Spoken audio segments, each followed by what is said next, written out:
The life of Percy Harrison Fawcett was never short of adventure. An amateur explorer who obtained a gold medal for his services to the Royal Geographical Society in a time long before planes, GPS and radio communication.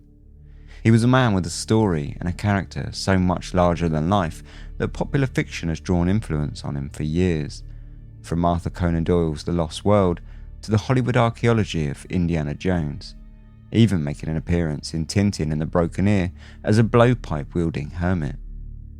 For over 20 years, his career saw him delve deep into the Amazon until, in 1925, just months before newspapers printed their headlines that the city of Atlantis had been found, he set off into the forest in search of a lost city that he had christened simply Zed.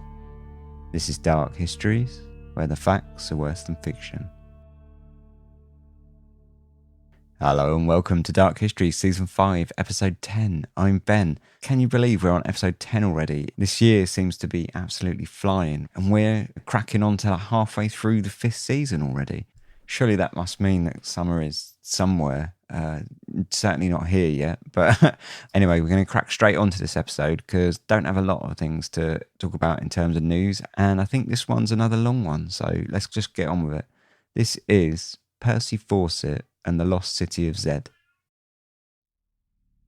After the resolution of the Napoleonic Wars in 1815, a new effort in exploration swept across the globe. In the centuries prior, seafaring expeditions embarked from across Europe to map the world, expand global trade, and form imperialist colonies. By the 19th century, the major routes were well travelled, and the continents charted. The knowledge of the interior of many of these places, however, was still severely lacking. Governments, natural history entrepreneurs, and scientists all pressed hard into a new effort to remove the vast shroud of mystery that covered large swathes of their maps, plagued with blank spaces and the simple markings of the unknown. Governments throughout the world sponsored expeditions in the hunt for minerals, resources, lost passages, and colonial border expansion. At the same time, the booming scientific community found interest in exploration to further knowledge in the realms of geography, archaeology, and the newly established field of anthropology. As the 19th century ploughed forward to the Victorian era, the Industrial Revolution brought wealth to the middle and upper classes who had invested in its expansive march, and many chose to spend their new fortunes on travel. Alongside the day tripper and pleasure cruiser who took advantage of the blossoming luxury travel industry, a new breed of adventurers found excitement in the unknown, turning their hands to amateur exploration and cartography. These amateur adventurers were facilitated by institutions such as the Royal Geographical Society, which was founded in 1830 with the express interest of mapping the world using new, accurate instruments. Its membership quickly grew to more than 500 individuals, including Charles Darwin, David Livingstone, and Robert Falcon Scott. Acclaimed geologists, natural philosophers, astronomers, and cartographers were joined by dukes, earls, and a fair share of good, old-fashioned eccentrics, who gathered in the halls and lecture rooms of its Savile Row building, sandwiched between Soho and Mayfair, to debate over boundary lines and who it was that should take credit for certain discoveries. In many ways, its location was a metaphor for its membership. On one side were the rough and tumble of the explorers and field workers who ventured into the unknown, oftentimes precisely to remove themselves from a society that they struggled to gel with, whilst on the other, the scientists and academics who stayed in the comfort of their own homes pieced together data from the adventurers' experiences in order to theorise on the lofty philosophy of exactly where the line lay that separated civilization from savagery. Two of the least explored regions of the world in the 19th century were South America and the Arctic. As it turned out, both held a high interest to governments due to their promise of economic and political wealth to those that could master the elements and uncover the unknown. In the Arctic, Britain specifically sought passage to the Pacific through a northwest route that would not only be of economic advantage, but help them to firmly cement their naval supremacy. Likewise, the rainforests of South America held untold riches in the form of minerals and rubber, an industry that wrought crimes and abuses towards the indigenous populations on a devastating scale, as frontier-minded businessmen tore through the jungle in search of the black gold that was, for a long time, exclusive to the area. For many explorers, however, the thrill came not from the economic rewards of such endeavours, but from the drive to explore uncharted territory. It came from the scientific advancements that piqued their personal curiosity, and no doubt it came from the fame that awaited those who redefined the maps as the world knew them. In 1901, Percy Harrison Fawcett joined the ranks of these explorers after he grasped the opportunity for a radical career change. It was the start of a love affair with South America that would see him map regions of the continent that no one had ever set foot in before, and it would prove to be, like it was for so many before him, his ultimate downfall. Percy Harrison Fawcett was born on the 18th of August 1867 in the far southwestern seaside town of Torquay in England. His father, Edward Boyd Fawcett, had enjoyed a privileged upbringing, having been born to colonial parents in India, schooled in private schools in England, and then, upon graduation, played cricket professionally for Sussex and England. In his spare time, he hobnobbed with the likes of the Prince of Wales, and he eventually married Myra Elizabeth MacDougall, the only daughter of another moneyed family. The couple settled in Devon and they started their own family, with the birth of their eldest son, Edward, in 1866, followed by Percy a year later, and 3 daughters. With access to 2 family fortunes, Edward made sure to utilise as much of the money as possible, delving headfirst into alcoholism and gambling. By the time Percy was sent away to school in Newton Abbot Proprietary College, where he excelled in sports, playing cricket, rugby, and was a keen boxer, he was already accustomed to the tensions in his family and felt an acute distance from his parents. His father eventually drank himself to the brink of death, with tuberculosis finishing him off in 1884, just as Percy was preparing to graduate. His mother, whom he later described as hateful and devoid of parental affection, packed him up and sent him off to the Royal Military Academy on the grounds that she liked the uniforms.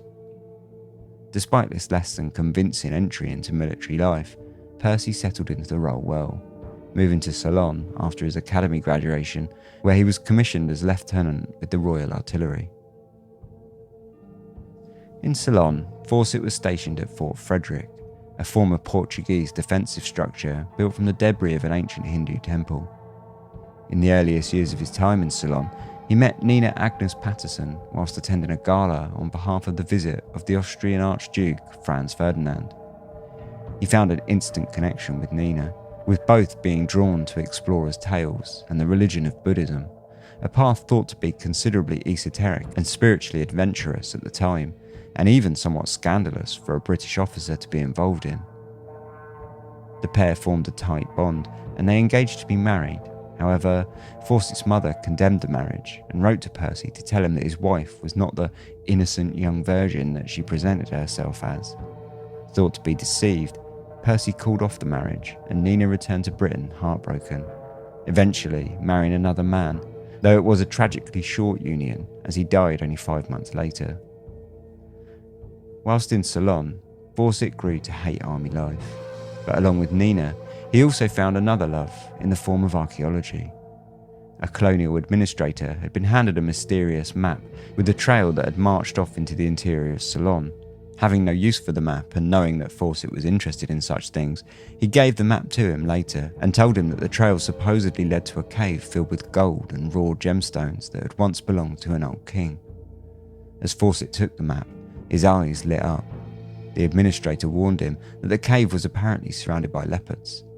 Undeterred by that nugget of information, he set off into the interior during a month of leave, hitching a boat ride to Batacaloa on the eastern shore of Ceylon, then on the back of a bullock cart lumbering 100 miles inland.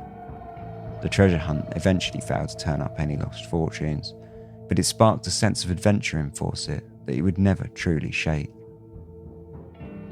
Back in Fort Frederick, Fawcett learned of his mother's deception concerning Nina, and so, already aware that she was now widowed, he travelled back to England to take a gunnery course, and whilst there, he begged for forgiveness in the hopes that he could rekindle their old relationship. Nina agreed, and the pair were finally married in January 1901. Back in England and with a bug for adventure, Fawcett decided on a changing career that would go on to shape the rest of his life. Casting aside an army life, which he so loathed, in 1900 he began his study towards a diploma at the Royal Geographical Society. It was a course that would prepare the would-be explorer for the unknown and launch them into a career of adventure. In a world before GPS smart devices that you strapped to your wrist, successfully navigating the wilderness was a complicated, multidisciplinary affair. Pupils of the society learnt how to use the various instruments needed to calculate latitude and longitude, altitude and elevation. They learned basic first aid of the survivalist kind, treatment from poisons, snake bites and arrow wounds. They studied botany, meteorology, geology and anthropology, as well as leadership skills, and above all, they learnt how to record and classify every sight and every sound, from the density of a sun-hazed canopy to the hue of steel that coloured distant mountains. Fawcett graduated in 1901 with great credit, and he immediately took his first commission. Employed by the Secret Intelligence Service of the British government, he travelled to Morocco as a spy under the disguise of an innocent cartographer. Whilst there, he employed the skill set that he'd learned at the Royal Geographical Society, which held a remarkable degree of crossover with those needed for an undercover reconnaissance mission, and infiltrated the Sultan's quarters, sending back his reports to the UK detailing that the Sultan was young and weak in character. Over the following years, he skipped across the globe. For a time he stayed in Malta, then Hong Kong, and finally back to Ceylon, where Nina gave birth to Jack, their first child. In 1904, the couple returned to Europe, taking up a station in County Cork, Ireland, before once more the call of the wilds took hold. By 1906, Fawcett was back aboard a ship bound for South America, where he was to help the Brazilian and Bolivian government establish firm borders through the dense rainforest area of Monte Grasso. The commission had come in the aftermath of war, in the midst of a violent frontier industry of rubber farming that existed in an area of Brazil, Peru and Bolivia where no borders were firmly established. The Royal Geographical Society had been tasked with sending someone in to map the borders between the two countries as an impartial third party. When the president suggested the job to Fawcett, he showed him a map full of empty space and struck through with the scars of rivers which were nothing but guesswork. It may be difficult, the president told him, and even dangerous. Not much is known about this part of Bolivia, except that the savages there have a pretty bad reputation. One hears the most appalling tales of this rubber country. Then, of course, there's the risk of disease. The expedition was contracted to take 2 years. In his notes, Fawcett wrote simply, "Naturally, I accepted the offer." By May of 1906, he was aboard a ship bound for New York with his 30-year-old assistant Arthur John Chivers, an engineer. After sailing from New York to Panama, they took a ship to Peru and then a train over the Andes, a boat across Lake Titicaca, and finally a rattling train ride to La Paz, the capital city of Bolivia. On the journey, Fawcett studied Spanish grammar and tried his best to avoid the quarrels between the rowdy occupants, hell-bent on gambling away all their money before they arrived at their destinations. The journey had been grueling, but served, as he put it, to knock off much of our English reserve. Throughout the journey, Fawcett was also introduced to the South American phenomena of the treasure tale. "You cannot be in Peru or Bolivia a day without hearing talk of treasures," he said, as people all had a story to tell of digging up lost treasure buried in the ground or concealed in some hole in a wall somewhere by a panicked Spanish colonial who had later abandoned it as he fled from danger. In La Paz, the expedition was held up as they waited for funding to come through, which left them idle for a month. The city itself was modern, and being the wet season, the streets were frequently covered in snow. In the daytime, they thronged with foreigners in top hats and Indians in westernized clothing. Brothels dotted the market areas, stalked by mining prospectors, freshly returned or devising a plan for their profitable expeditions. Altitude sickness took its toll on many newcomers, but for Fawcett, who neither smoked nor drank, the threat was, he said, greatly diminished. When the politics were finally straightened out and the money was eventually released for his commission, he purchased food stores and mules and set out with Chivers in July of 1906. From the snow of La Paz, they descended into the forested valley below, crossing rope bridges that were so high and so rickety that at times the mules had to be blindfolded in order to goad them to cross. At every turn, we came upon some breathtaking view. Never had I seen mountains like these, and I was crushed by the grandeur, speechless with the overpowering wonder of it. As we dropped lower, the vegetation increased. The bunch grass of the summits gave way to fields of vetch and a cactus-like moss.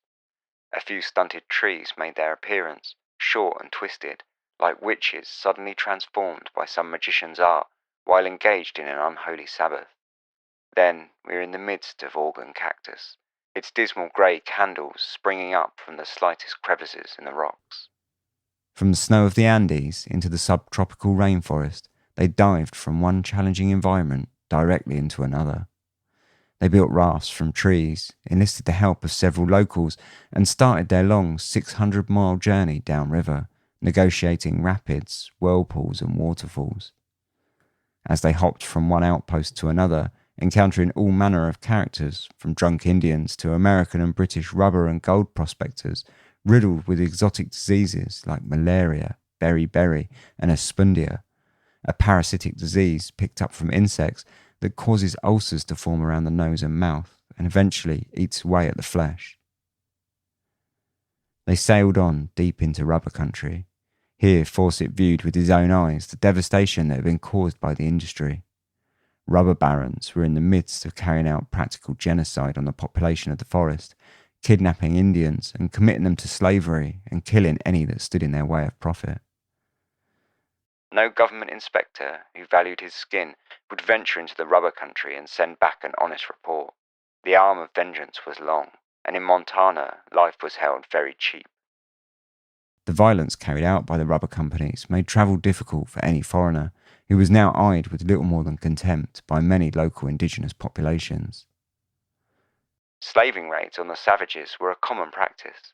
The prevailing idea that a barbaro was nothing better than a wild animal accounted for many of the atrocities perpetrated on them by degenerates, who were the straw bosses of the barracas. I met the Guarayo Indians later and found them intelligent, clean, and infinitely superior to the drink-sodden civilized Indian of the rivers. True, they were hostile and vengeful, but look at the provocation. My experience is that few of these savages are naturally bad unless contact with the savages from the outside world has made them so. With every new meeting, Fawcett was forced to press that he was not a rubber baron, and eventually, mile by mile, he pushed through the hostile country. When it wasn't the Indians causing fear, it was the jaguars and venomous snakes. Food was another unforeseen trouble, and hunting game had proved difficult, though monkeys were always on the table. Their meat tastes rather pleasant, but at first the idea revolted me, because when stretched over a fire to burn off the hair, they looked so horribly human. The newcomer has to become hardened to these things and leave his fastidiousness behind him, or else starve. The group floated down the rivers when they could, and when conditions were against them, they trekked on foot for up to 12 hours per day. At one point, whilst on the river near the Rio Negro, Fawcett shot an anaconda that swam past his boat that he estimated at 62 feet long, though current estimates in maximal size suggest that they grow to only a third of that, and given that the anaconda is one of the most over-exaggerated animals in existence in terms of size, one might believe that Fawcett was a tad overexcited when writing his diary that night. Shortly after, they met with the Carapuna tribe, who shot volleys of arrows towards their boats, causing the group to paddle away as fast as they could, headlong into the approaching rapids that they used to carry them away.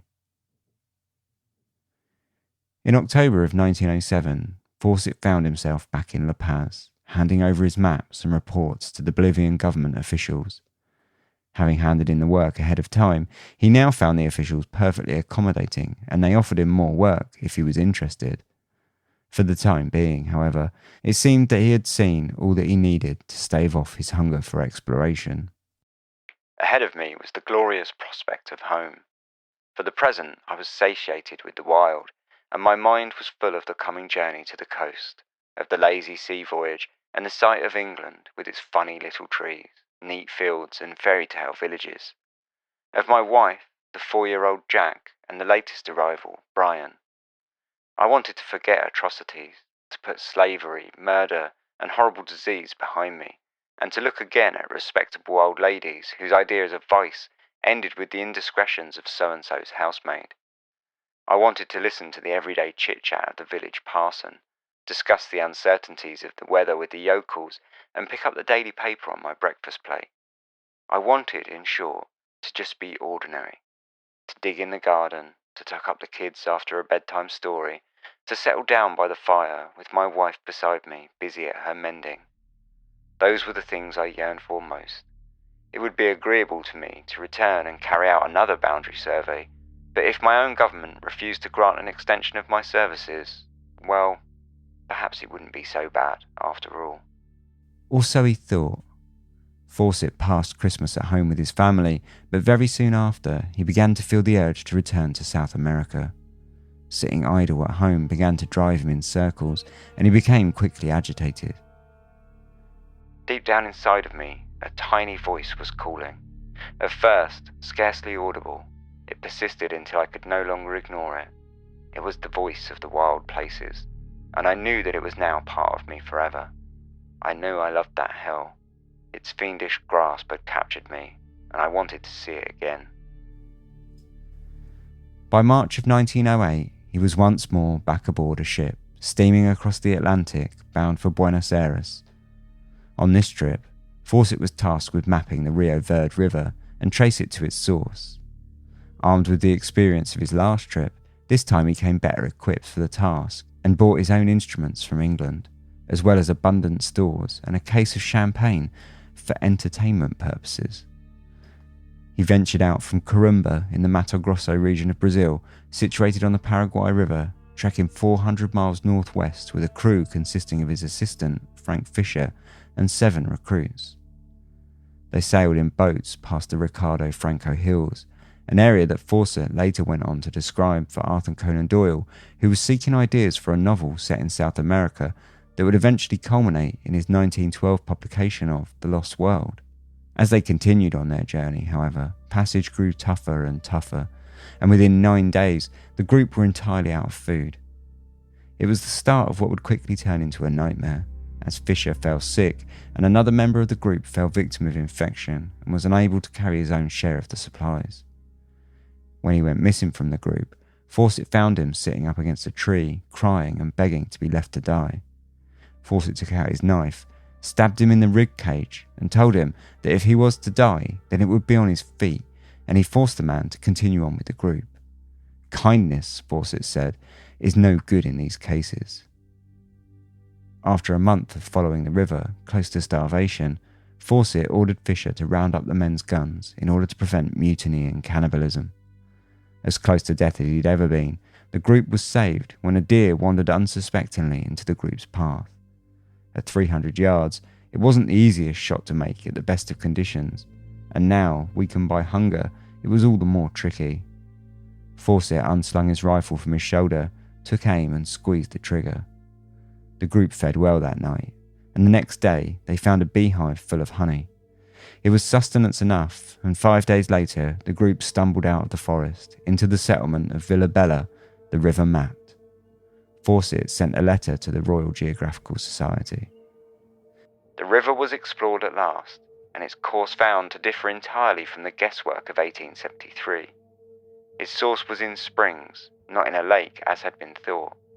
Our complete set of observations would enable every mile of it to be accurately mapped, thus saving about 1,200 square miles of valuable country for Bolivia. Our hardships and sufferings were fully justified. At least, they were justified for Fawcett, who survived the ordeal. For 5 of the party, there was no such luck, and they died shortly after returning. In a strange twist of fate, the man that Fawcett had threatened with a knife was one of the only other survivors of the expedition. Over the following years, Colonel Fawcett, as he came to be known, went back to South America repeatedly. In 1910, he and Nina had their 3rd child, a daughter named Joan, whilst his first son, Jack, became the apple of his eye, adept at sports and keen as he was on adventure stories. Whilst back in England, he gave lectures on expeditions in the rainforests, and he grew in public stature, gaining notoriety as an adventurer and explorer. A strange mythology built up around him as rumours filtered through the press that he was immune to tropical diseases, and stories of his relentless endurance inspired writers of boys' adventure stories filled with wild treks through exotic locales that were serialised and published throughout the country. In time, it seemed as though he himself came to believe his own legend, and many thought that he had either a death wish or just believed that no danger could ever touch him. In truth, he was a hard-headed man with a short temper and little sympathy for those who could not keep up with him in the jungle. He once said of those who fell behind him on expeditions, "The strain has always been too much for members of my own parties. I have no mercy for incompetence."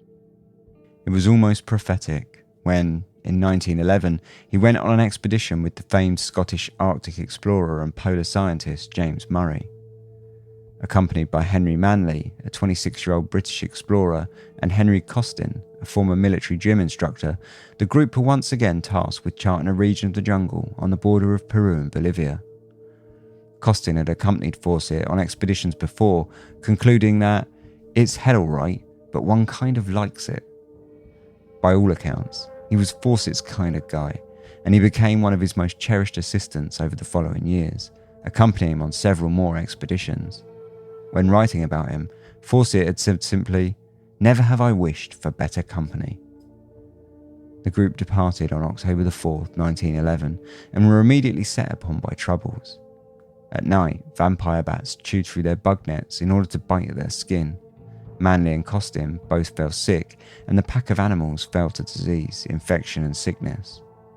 Rains fell over the canopy roof and flooded the riverbanks, making travel by boat impossible, and so the group were forced to trudge along marshy riverbanks on foot. It wasn't long before Murray, wholly unaccustomed to the conditions of the rainforest, began to succumb to the trials, as his injuries and sickness dragged him down.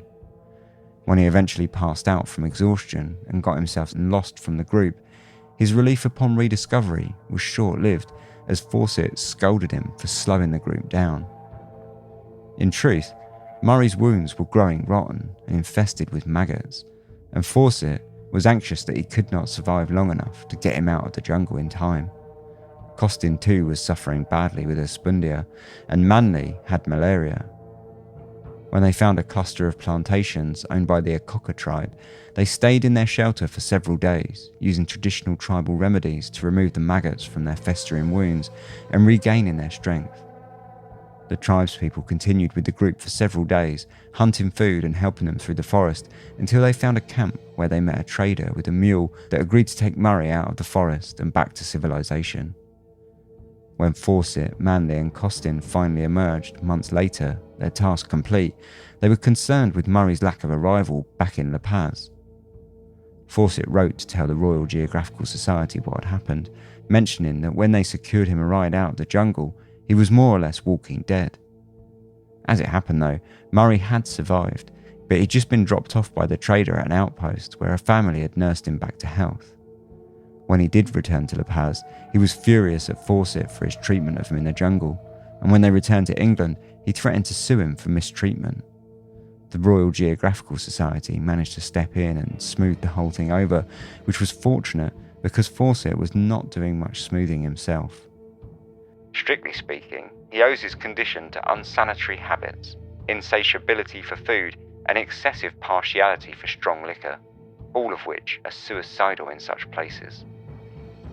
Whatever the society said appeared to have some effect in cooling the angered Murray, as the matter was never pursued any further.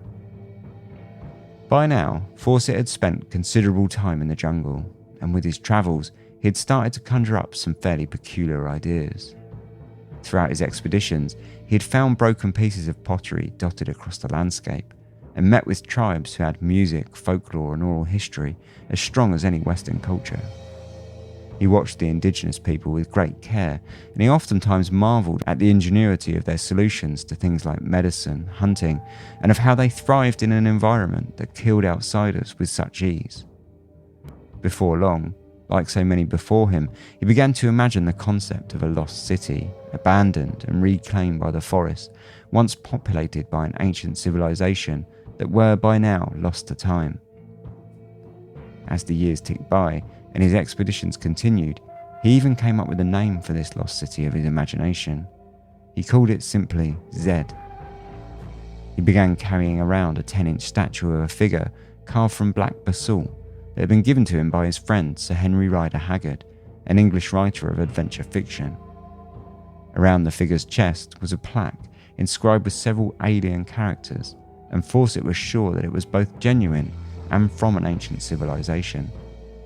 In efforts to authenticate and discover more about the object, he took it to a psychic who carried out a reading for Fawcett using the extrasensory practice of psychometry. The psychic told him her own opinions of the idol. I see a large, irregularly shaped continent stretching from the north coast of Africa across to South America. Numerous mountains are spread over its surface, and here and there a volcano looks as though it's about to erupt. The vegetation is prolific and of a tropical or subtropical nature. On the African side of the continent, the population is sparse. The people are well formed, but a varied nondescript class, very dark complexioned, though not negroid. Their most striking features are high cheekbones and eyes of piercing brilliance. I should say their morals leave much to be desired, and their worship borders on demonology. I see villages and towns revealing signs of fairly advanced civilization, and there are certain ornate buildings which I take to be temples. I seem to be transported across the country to the western side. Here the vegetation is dense, the flora most gorgeous, and the inhabitants far superior to the others. The country is hilly, and elaborate temples are partly hewn from the faces of the cliffs, their projecting facades supported by beautifully carved columns. Processions of what look like priests pass in and out of these temples, and a high priest or leader is wearing a breastplate similar to the one on the figure I am holding. Within the temples it is dark, but over the altars is the representation of a large eye.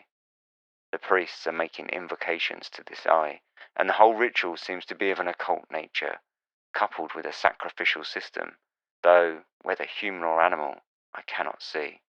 Fawcett fully believed this testimony, and in time he took the idol to several other psychics, saying that they all more or less agreed on the origin of the statue. His ideas may have seemed quite out there, and well, they were. Even before we deal with the psychic's reading of the statue, the accepted narrative at the time was that the tribespeople of the Amazon had always been sparsely populated in erratic pockets that dotted their way along the riverbanks.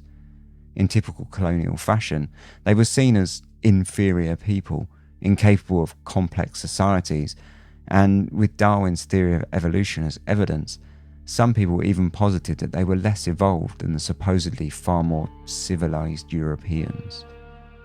Fawcett's theories were themselves quite complicated.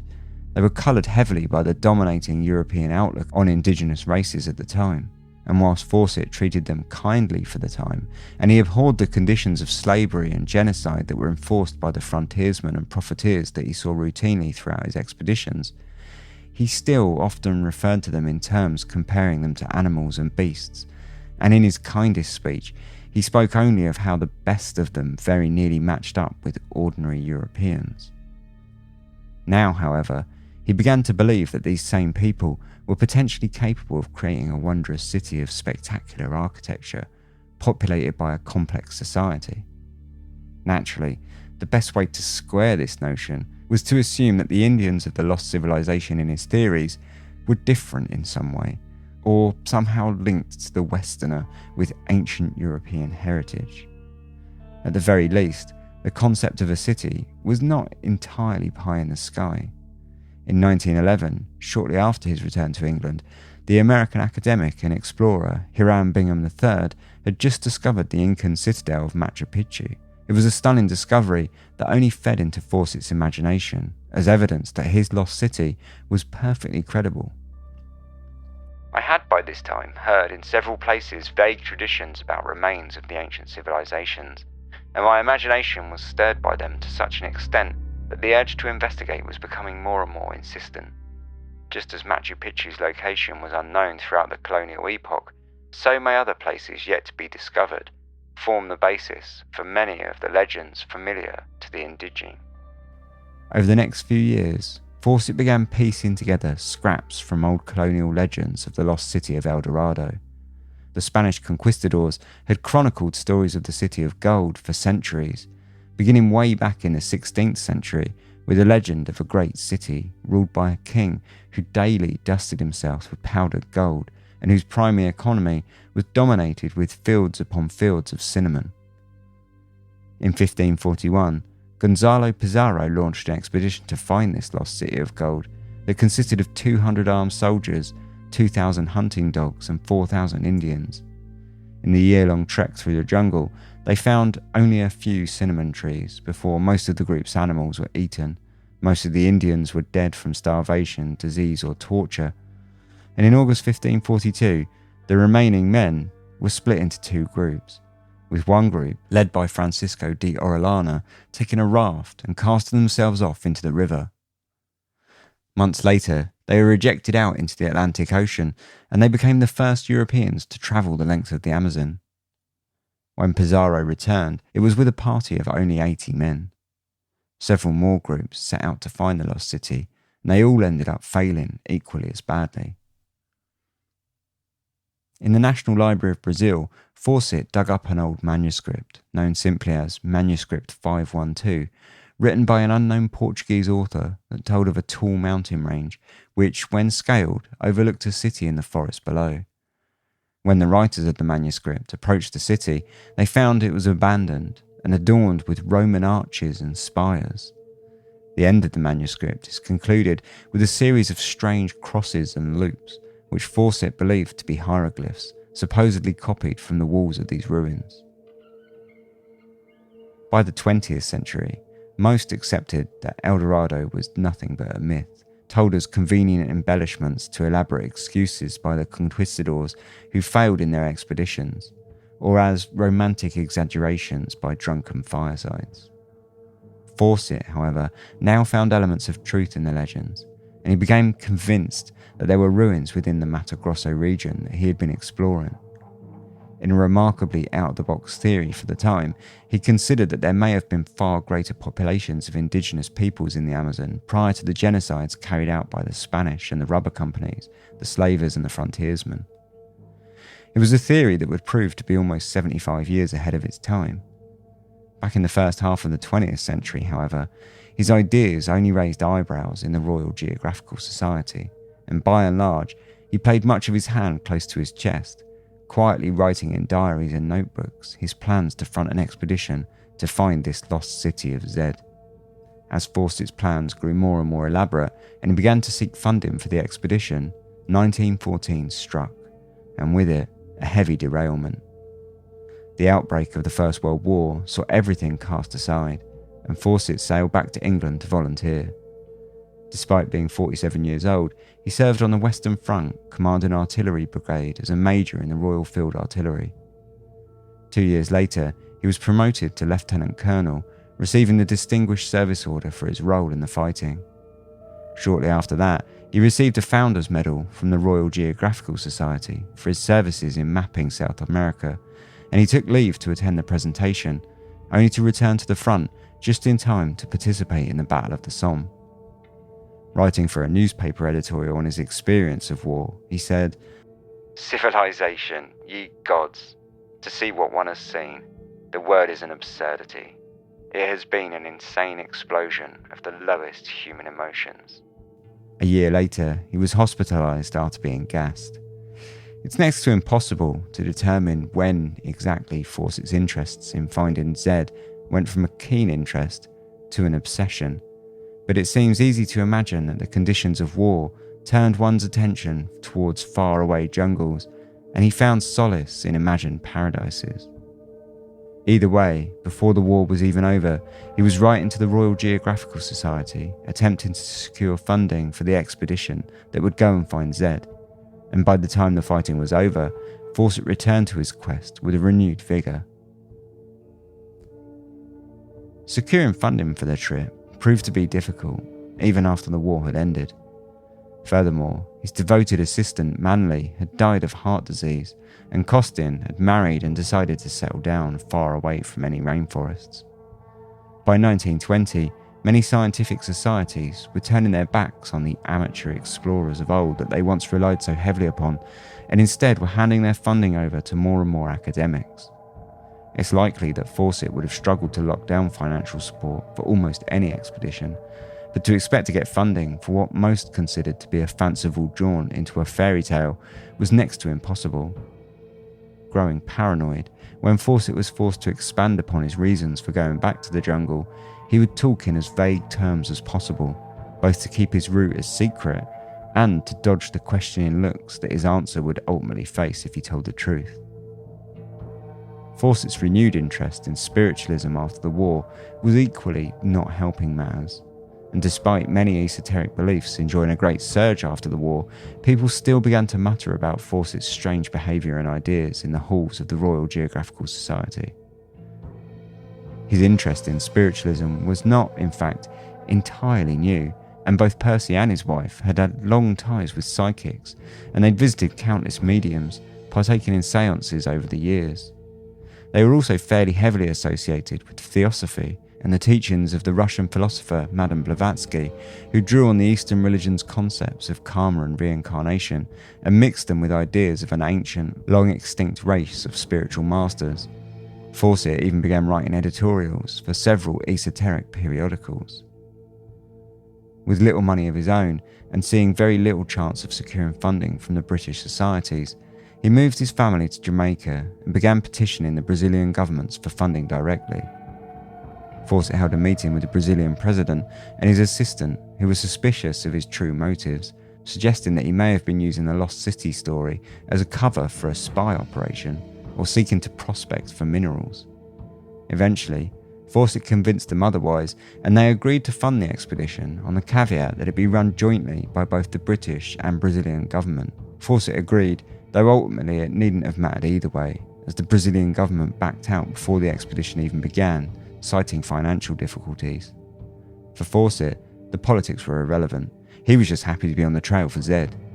He immediately placed an advert in the newspaper seeking assistance for the expedition, and he employed two men, Lewis Brown, an Australian boxer, and Ernest Holt, an American ornithologist.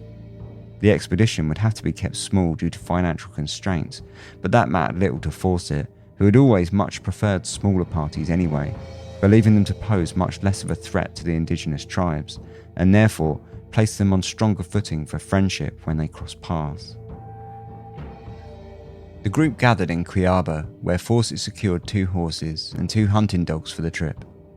In his letters home to Nina, he also began using a cipher to encrypt his plans, suspicious that the Brazilian government would steal them.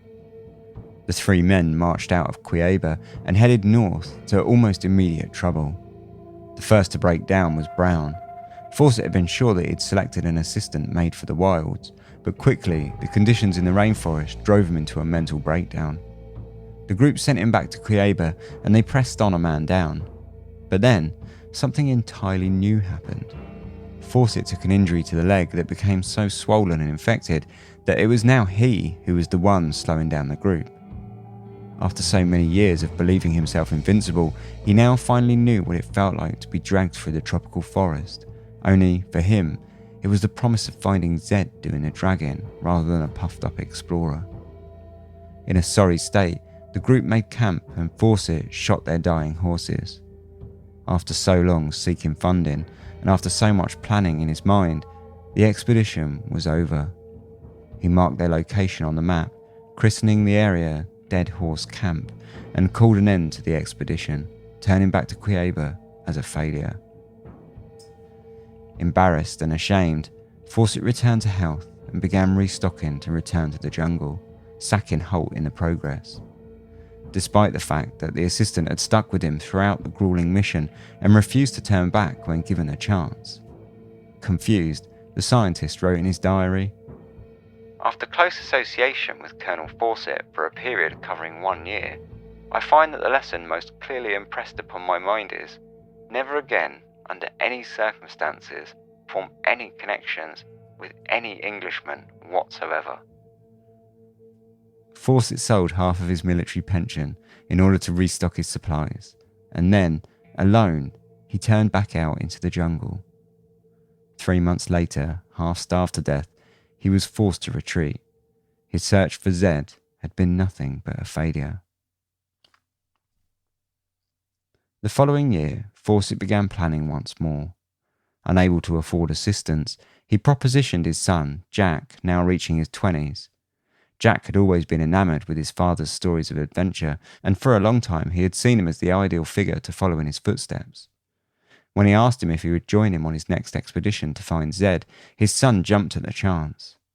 Fawcett also invited Jack's longtime friend, Raleigh Rimmel, whom he had known since a young boy, and whom Fawcett also considered a capable explorer in the making. The two boys were ideal for the expedition. They were trustworthy, and he could confide in them in his plans for finding Zed. And what's more, they both wholeheartedly believed in Fawcett's tales of the lost city. To top it off, they did not require paying, something which was, at present, quite a boon, as the family were by now practically penniless. They had spent several years moving from country to country before winding up back on English shores in a ramshackle house with no electricity or running water, and they were selling off furniture just to survive. Fawcett wrote to the Royal Geographical Society to request funding, but if it had been difficult before, he now found it impossible following his recent failures. The more the societies turned him away for funding, however, the more he grew to believe that he would find Zed.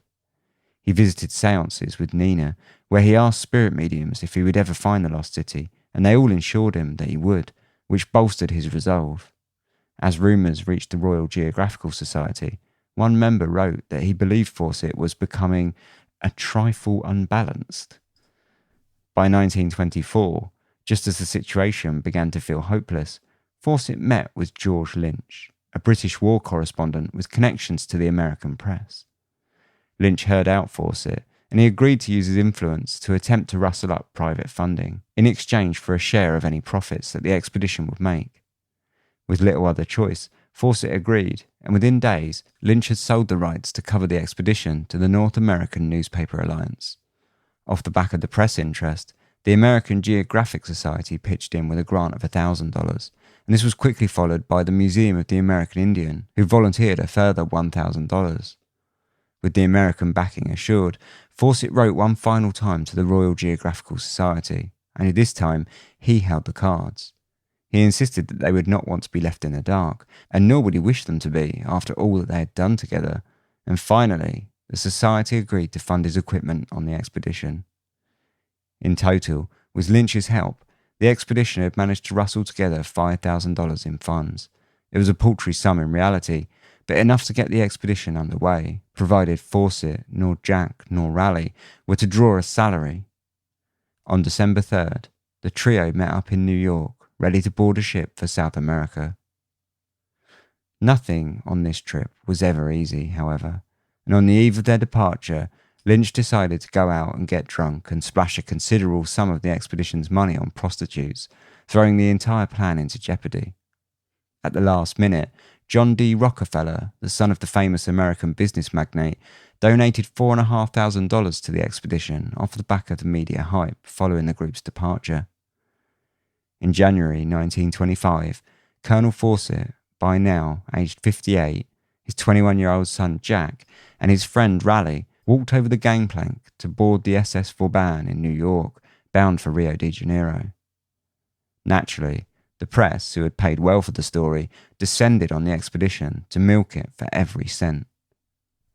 It is perhaps the most hazardous and certainly the most spectacular venture of the kind undertaken by a reputable scientist with the backing of conservative scientific bodies. It is the culmination of Colonel Fawcett's years of exploration in the South American jungles. He already has gone far toward validation of his contention that there existed in this region a majestic civilization of unknown white race, perhaps 10,000 years old, antedating Egypt, that it held the secret of a mysterious light, possibly derived from some knowledge of basic atomic forces, that these ancient people knew astronomy and mathematics, and that they had perhaps the oldest, highly developed indigenous culture in the history of the world. Fawcett had agreed to send out runners throughout the expedition so that the press could follow their every step. At least, this was until they reached the last outpost, before they would venture into the complete unknown. After that, he told them that he expected to be out of touch for up to 2 years. Their outgoing trip was one of luxury, especially compared to what they were headed towards. They rode in first-class bunks and train cars, stopping off in Batanton to pick up a year's supply of anti-venom serums for a host of various snake bites. In Corumba, the young assistants, Jack and Raleigh, got their first taste of what was to come as they took a boat upriver to Cuiaba, where they stocked up on supplies, bought animals, and waited for the end of the rainy season to arrive in April. As the expedition geared up to leave, the press stories kept rolling, all with spectacular headlines touting the inevitable discovery of lost cities, ancient civilizations, and history being rewritten. In an interview, Sir John Scott Kelty, the president of the Royal Geographical Society, was a shade more tempered in his speech, but by this point, the hype was reasonably out of control. There are all sorts of theories amongst anthropologists regarding the distribution of the human race. One or two maintain that the Phoenicians navigated the whole of the Pacific Ocean, and that many of them penetrated South America in search of gold. Who knows? There's no doubt that if Colonel Fawcett is able to carry through his expedition, he will have a very interesting story to tell. We shall be glad to have this matter of a lost civilization settled. His modest answers didn't stop the same article talking about discoveries of Atlanteans, gold, silver, and even radium. As the dry season arrived, Fawcett, Jack and Raleigh left Cuiaba along with 4 horses, 8 donkeys and 2 dogs. The colonel tearing off with such enthusiasm that it didn't take long for him to separate from the group, who lost him for a day, until, just as panic was beginning to set in, he walked back into the camp the next morning saying he'd gotten lost looking for rock paintings. Almost immediately after they stepped out into true wilderness, things started to go downhill.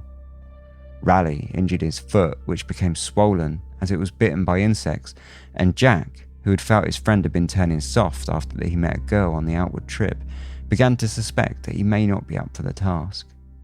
As Jack and his father bonded over the tough environment, Raleigh wrote in his journal, 2 is company, 3 is none. A month later, they reached the Bakairi outpost and the last point of civilization. Things in the region had changed dramatically since Fawcett's last venture, however, and as the bottom had fallen out of the rubber industry, which had moved on to establish farms in Asia, the conditions in the outposts had crashed. With Raleigh suffering from jaundice, the trio stepped out into the jungle, headed towards Dead Horse Camp, leaving their last communication to the outside world.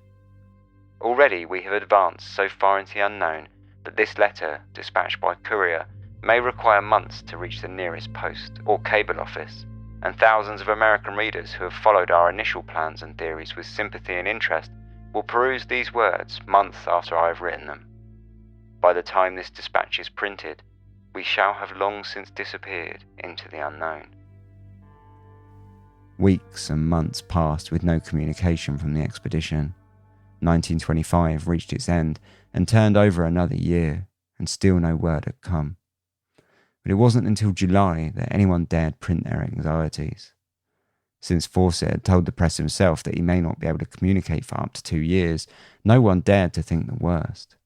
The truth was, despite what Fawcett had said, no one expected the silence to last this long.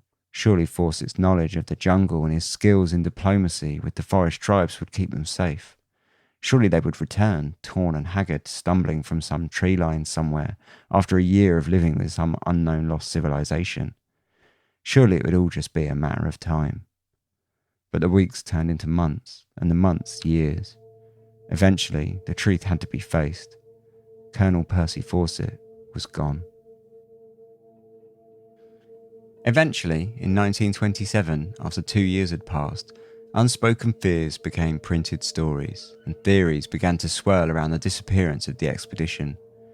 In February of 1927, the press finally gave in and began writing stories that the explorer was officially missing. A relief expedition was established to send out feelers, and returned only after being captured by the Brazilian Revolutionary Army, who captured the group shortly after leaving, believing them to be aligned with the government. In June, the Royal Geographical Society began seeking a competent explorer to embark on a search expedition, but stressed that Fawcett had left into the jungle on his own motion and his own responsibility. On Sunday, 24th of July, Nina gave an interview to the press where she admitted that she believed her husband and son were being held captive by an Indian tribe somewhere, though she did say that she believed him to be alive and most probably being well treated, and she still thought that it was too early to send a search party to look for the expedition. The fact of the matter was, though, that it had now been over 30 months since any word had come from Fawcett, and so it continued, until eventually the stories just stopped altogether. As time passed, various search parties left to seek Fawcett, and over the years, theories upon his disappearance have grown more and more elaborate. But never has any one theory truly been able to answer the question of what happened to his expedition. From simple starvation to otherworldly portals, debate has raged for almost 100 years, with no one ever really gaining any more ground in the argument, and no trace having ever been found of their eventual fate. Hundreds of volunteers have marched out into the wilderness, only to end in failure, the luckiest returning with their tails between their legs, battered and bruised, whilst many more have disappeared themselves, never to return. To date, one estimate puts the death toll of those that have gone in search of the three men, including those that have never returned, at over 100. By 1934, the Brazilian government themselves banned search parties seeking Fawcett, as their suspicions ran high that groups were using it as an excuse to prospect the land for mineral deposits, and that the disturbance to the indigenous populations was considered too great, and also, to put it simply, too many were just failing. At the time of their disappearance, the most common, and for many the most viable theory still even today, was that the expedition succumbed to sickness, starvation, predatory animals or injury. In an environment so hostile, one does not need to employ too much of an imagination to see how any number of situations could have arisen that put an end to the expedition. Fawcett was an experienced explorer, and he knew the rainforests of the Mato Grosso better than perhaps anyone else on Earth. However, he was also aging. Had he overestimated his own strength, or gotten wrapped up in his own legend enough that he allowed the conditions to sneak up and finally get the better of him? Without his father, Jack would have been an inexperienced leader, and whilst Raleigh clearly had the enthusiasm of a young explorer, he was incredibly green and had been suffering for some time himself, before their disappearance.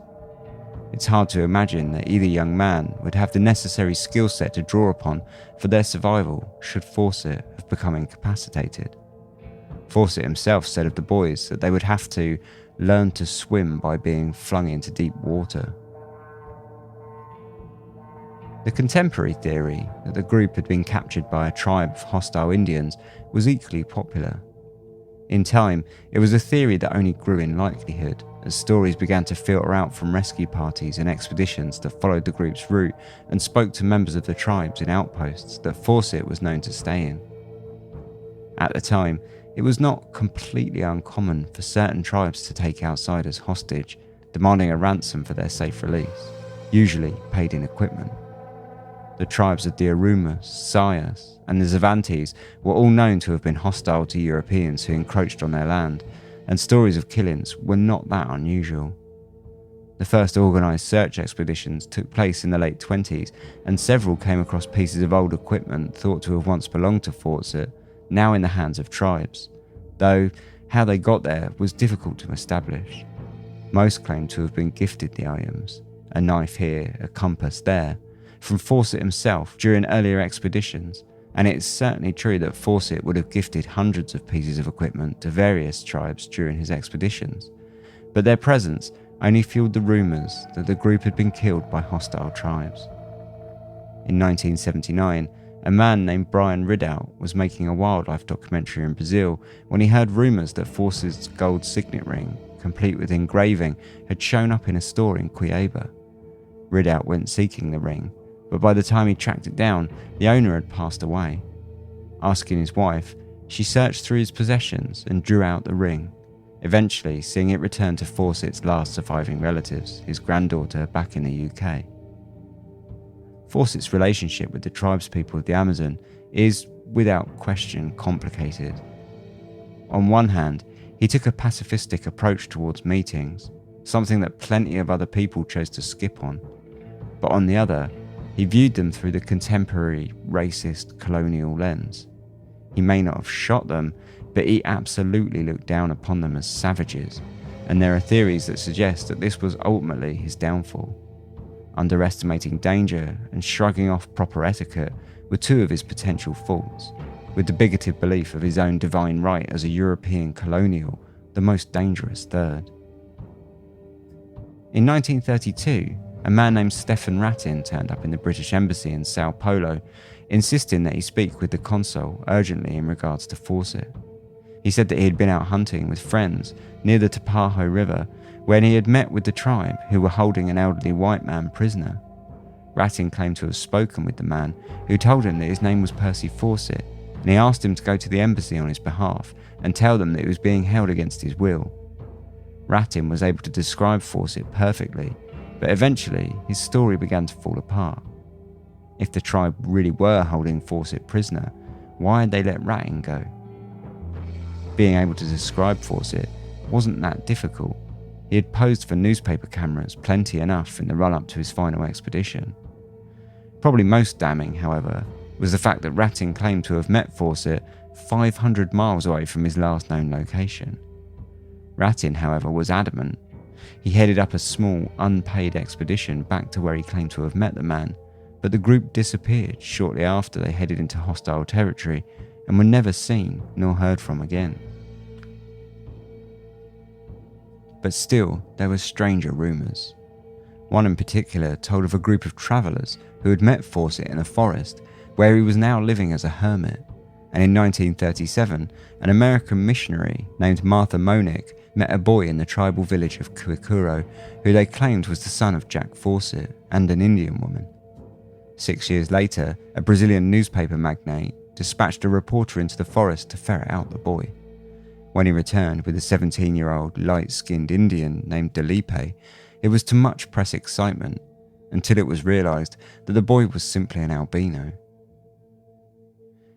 In 1951, a bomb was dropped when Orlando Villas-Boas, a Brazilian government official who was sympathetic to the indigenous Indians, came out with the story that the Kalapalos tribe had admitted to killing all three men, and that he had the bones to prove it.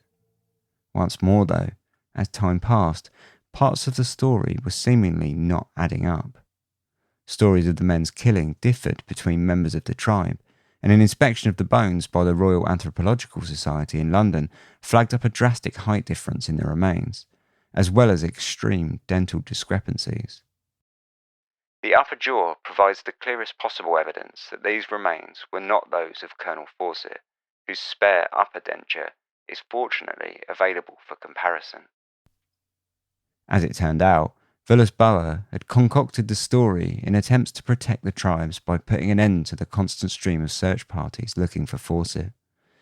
He visited the tribe and asked them to dig up the bones of the tallest member they could find, trading them for rifles, and then handed them in to the authorities, claiming them as Fawcett's. In 2005, when author David Gran visited the same tribe during his research for his book on Fawcett, he was told that they had met Fawcett's group shortly before its disappearance, and that they'd even traded food with them for fish hooks.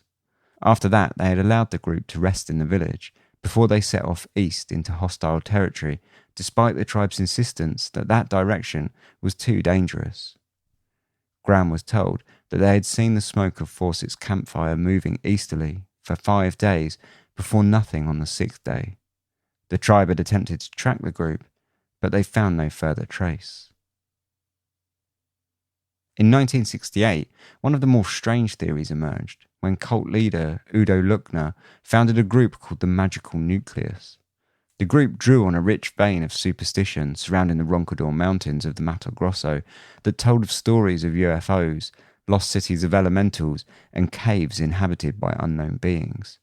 Luckner, or the High Priest of the Roncador, as he preferred to be known, built a compound on the mountains and preached the end of the world, apparently due in 1982. An interesting side, Luckner also believed that Fawcett had stumbled upon an otherworldly portal that had sent him to Atlantis in another plane of existence. It seemed plausible enough for some, at least until the world failed to end, and slowly his religion fell apart.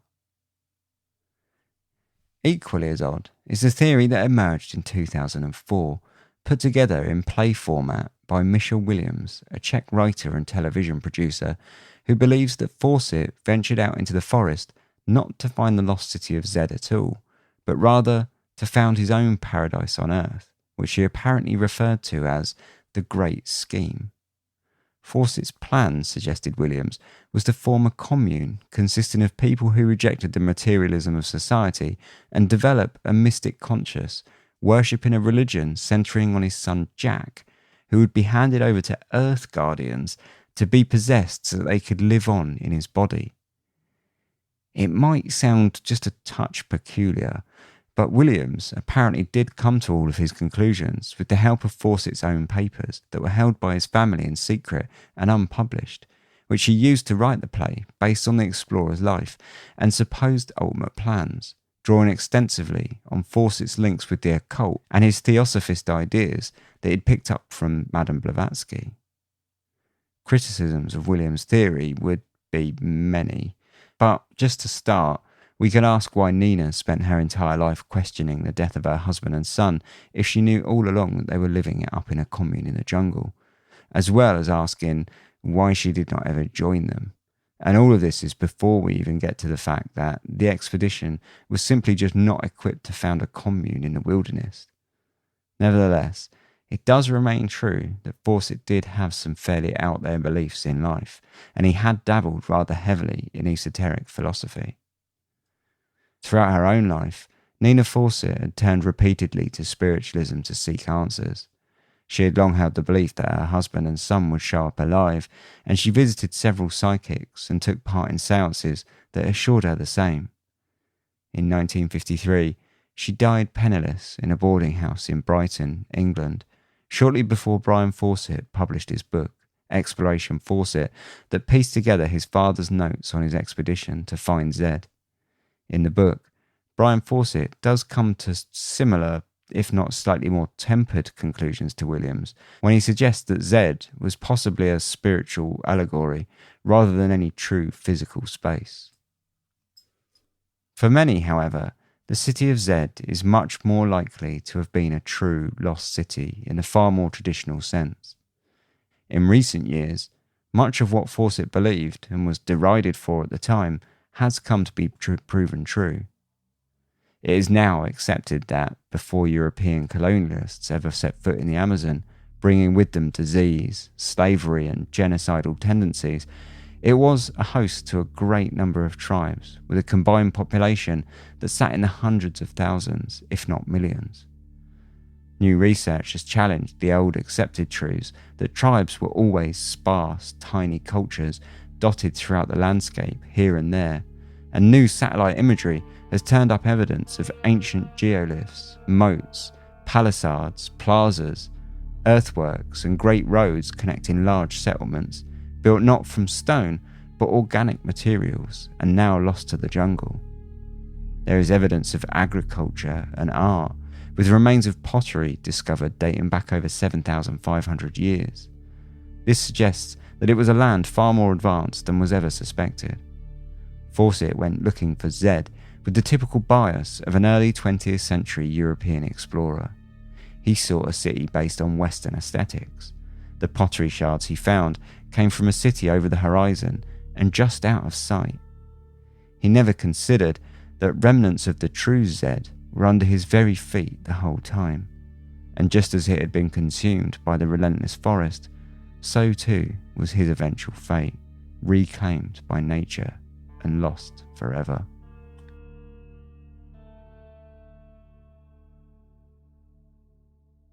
So that was Percy Fawcett and the Lost City of Zed.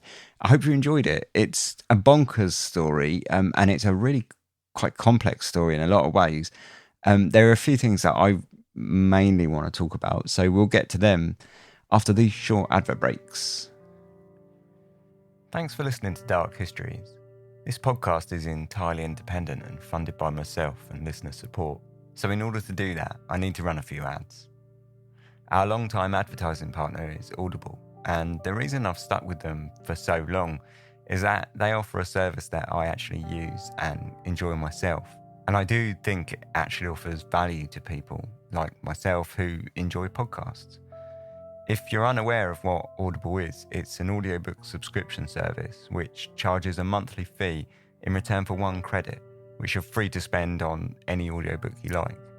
The catalogue is huge, multilingual, and covers everything from fiction to series of lectures. They have an iOS, Android and web app, and if you use more than one, they all sync up together so that you can listen on any of your devices without having to skip about. If you ever feel like you want to take a break from the subscription, you can do so, and you get to keep all your previously bought books. And when you get into a drought, you can just fire it up again and start gaining credits seamlessly. Some of my favourite books on there to date are The Complete Sherlock Holmes, which is read by Stephen Fry. And they've also got the original Exorcist book and just a huge history back catalogue. And I've really enjoyed all of those, basically.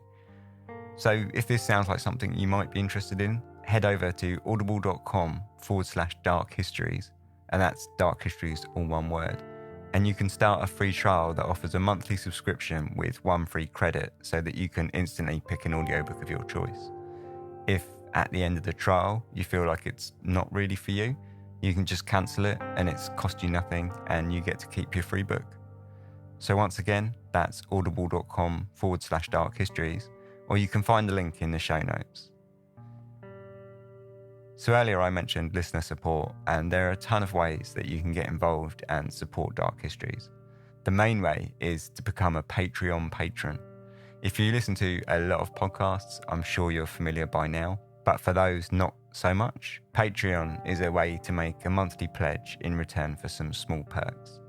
On the Dark Histories Patreon, I set my pledges as low as I can really, with options for $1, $3 and $5 per month. And for that, you gain things like early access episodes without these horrible ads, PDF notes and resources that I make and find during my research for each episode. There's also access to the live stream archives and more. So if you enjoy the show and you think it's worth it to you, hop over to darkhistories.com and you can find all the ways that you can support, including our Patreon, or just check out the links in the show notes. If none of that appeals, then sharing it around with all your friends and family is equally as helpful and just as much appreciated. So if you're here, then thanks so much for not skipping the ads with that 30-second skip button and giving my hard sell a listen. I'll let you get back to the episode. Cheers. Welcome back. A really good, great, fun story to research, but quite a complicated story. Before I start, I'm going to recommend a couple of books, but I do recommend that you read both rather than just the one. So the two sort of main books that I read for this to get like the background for the story and to understand it a bit better was David Gran, The Lost City of Zed, A Tale of Deadly Obsession in the Amazon, which is a modern book, and it's just a great book. And I'm not talking about from any sort of like research perspective or any of that, but it's just a romp of a story. It's a really, really great, fun book to read. I think I read the entire book in the space of a day. It was just, a proper like page turner, if you like. But I would really recommend reading that with a book written by Brian Fawcett. I think it's usually credited to Percy Fawcett, called Lost Trails, Lost Cities, sometimes it's called Expedition Fawcett as well. It's basically it was originally published in 1953, and it was written by his son Brian Fawcett, but it used Percy Fawcett's notes and diaries, and I believe that gives a much more true depiction of Percy Fawcett than David Gran's book, which, like I say, is great. And I do think it gives quite a measured, fair idea of Percy Fawcett, but you get a real measure of the man by reading the other book that uses his actual notes, because he's a really complicated guy, and I think David Gran sort of skims over that a little bit, which I can completely understand, because by going into it would have trashed like the book really. It would have made it a nightmare to read, and also just not as much fun to read, I guess. And I guess sometimes that's the point, I suppose. I don't know. It's not how I would approach it, but I'm not a writer of books, and David Ground's a bestseller, so I'm sure his approach was the right one. But when you read both books, I think you'll find that also you find him quite a complicated character. You do sort of have to remember that they're written like that. Both of them are written through a distorted lens.